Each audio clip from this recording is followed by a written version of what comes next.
Namaste, welcome to UPSC Senpai. Today we'll be talking about Great Indian Bustards. So let us start about Great Indian Bustards. So these are endemic, that is native to Indian subcontinent. They are predominantly found in Rajasthan, particularly the Desert National Park, which is home to the GIB, that is Great Indian Bustard. Gujarat is also their home, Madhya Pradesh, Karnataka, Andhra Pradesh, and some parts of Pakistan. But in the case of higher percentage of population concentration, they are predominantly found in Rajasthan and Gujarat. Rest of the Madhya Pradesh, Karnataka, and Andhra Pradesh, the population is in single digit numbers as of right now. So the GIB is the state bird of Rajasthan. As I said, its population is mostly confined to Rajasthan and Gujarat. So, what are the characteristics of this animal, or rather, the bird itself? So, they are omnivores. They their food includes various types of arthropods, worms, small mammals, and small reptiles. These are a grassland species.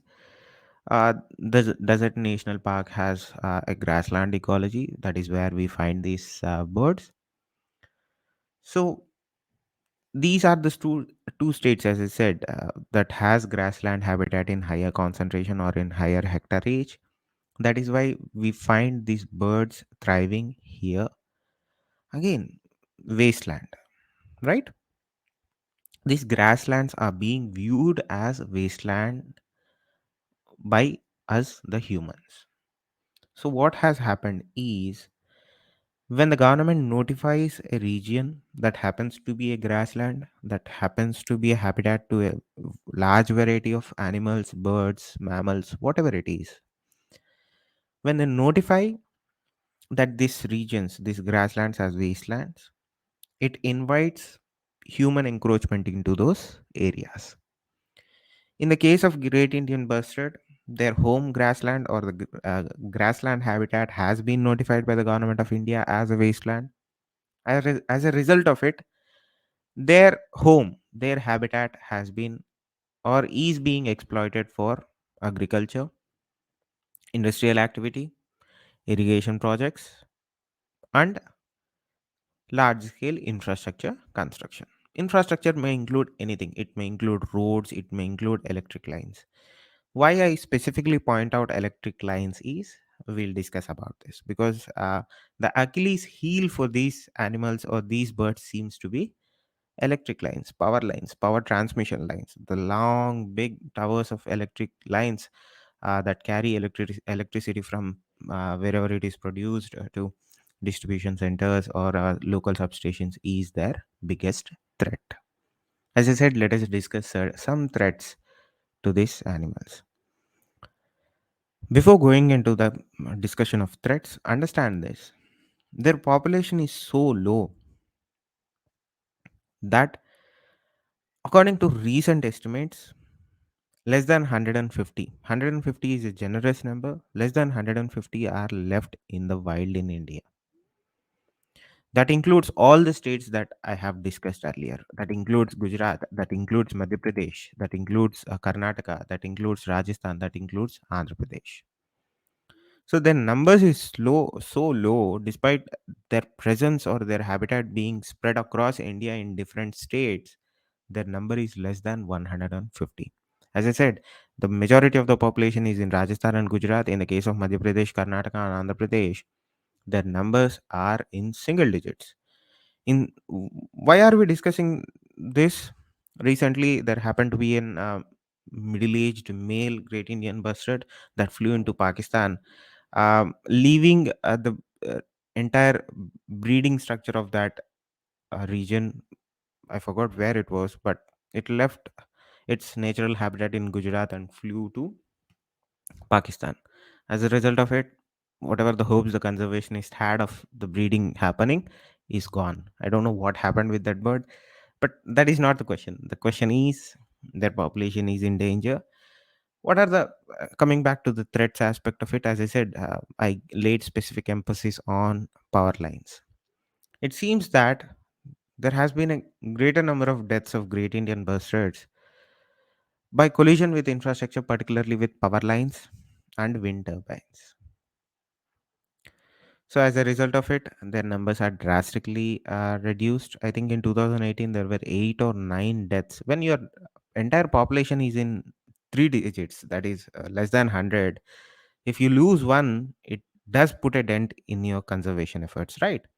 So that is why you have to be very careful about each and every life of this species. Second, as I said, depletion of habitat, grasslands. Government declares it as a wasteland. People start moving in, infrastructure comes in, hence grassland gone.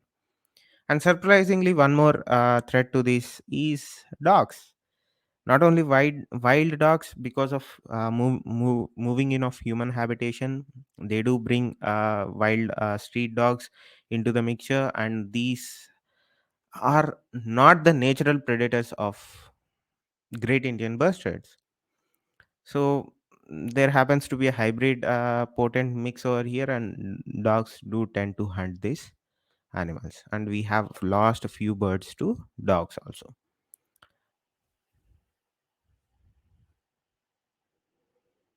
So as I said, human development is not only the is one of the causes of decline in this population.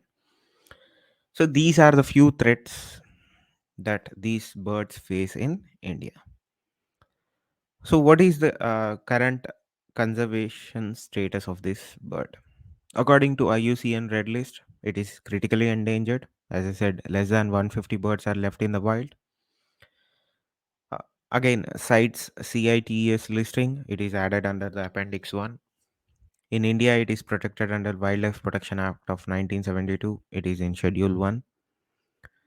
As I said, as per studies that were conducted by the Wildlife Institute of India, it is the nodal agency, it's the premier institute of India for conservation efforts of various animals, various birds, various mammals in our country.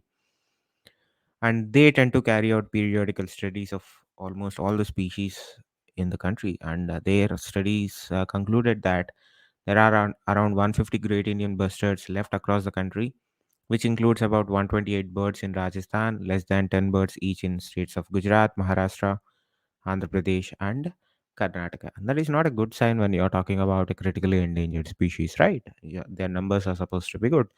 One of the success stories of Indian conservation or conservation efforts is the Tiger Project. So in the earlier slide, I talked about the dangers of power lines and uh, windmills. So if you look at the two maps that are in front of you, one is on the Rajasthan area, the other is in Gujarat area.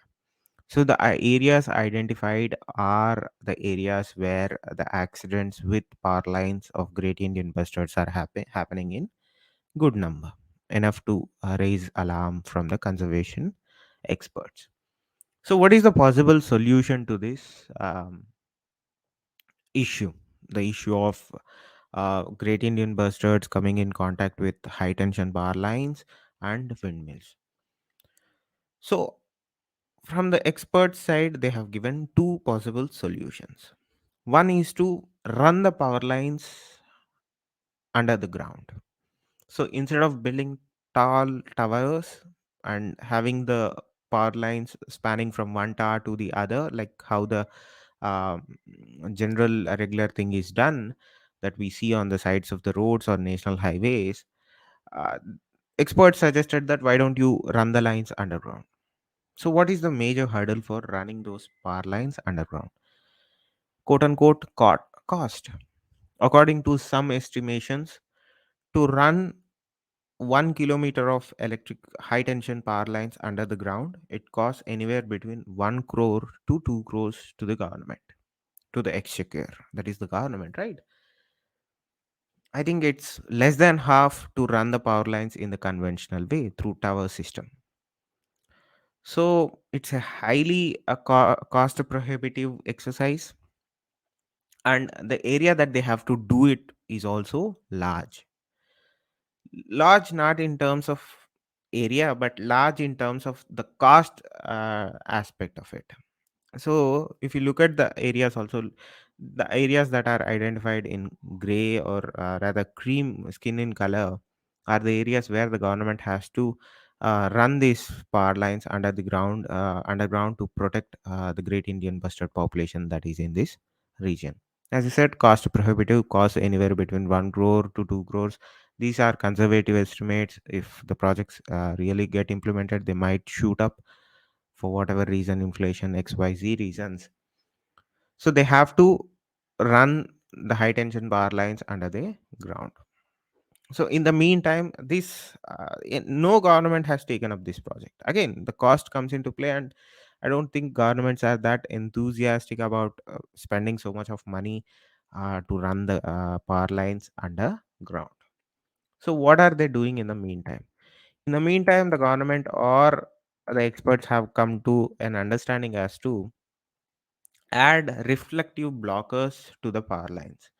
The picture that you are seeing is one of such reflectors that are being hung to the power lines in the hope that the birds might be able to see the reflection coming off these reflectors, and they may avoid power lines. This is all conjecture at this point. They may or they may not.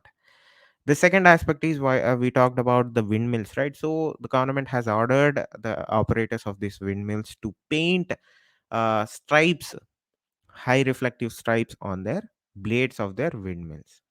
Again, does it work? Conclusively, we cannot say. Do these reflectors work? Conclusively, we cannot say. But the matter of the fact is, one of the solutions or the primary solutions are to run the power lines underground, identify the grassland habitat, and denotify them as wastelands, and notify them as conservation zones, so that you have certain buffer and their habitat is not encroached. In the meantime, do whatever that is necessary, that you add reflectors, increase the number of reflectors, and that is what the government is also trying to do. So there are certain set of challenges. There are breeding programs that were taken up by the government of India. Right. Remember, this species is designated under Species Recovery Program. What is this Species Recovery Program? So it is an integrated development program that has been envisaged by wildlife, um, by the Ministry of Environment, Forest, and Climate Change. This is integrated under their wildlife habitats program. Again, the government has come up with national bustard recovery plans. This is on the central government level and the state government level. Particularly in the state government level, the ministry and of the central government and the state government and Wildlife Institute of India have established conservation breeding facility in the Desert National Park at Jaisalmer in 2019. That program is yet to take off. As I said, India doesn't have enough eggs to build an institute breeding facility. We have to borrow eggs from certain other countries because their population seems to be doing good. So we have to borrow their eggs, or we have to come up with an agreement that would allow us to access their eggs and get them hatched, breeded in closed facilities in our country, and then release in wildlife. So again, as I said, the objective of the program that the government and the Rajasthan government and Wildlife Institute of India envisaged is to build a captive population of great Indian bustards, and then to release these chicks into wildlife for increasing the population. As I said, currently the breeding facility is yet to be, though has been set up. There are certain challenges. As I said, we don't have enough eggs here, so we are trying to borrow these eggs from various countries like Abu Dubai, Dubai. That is, sorry, Abu Dhabi. My mistake, Abu Dhabi, and certain other countries to ensure that we increase the number of wild population in the country of Great Indian Bustards. So hope this has been helpful. Thank you. Namaste.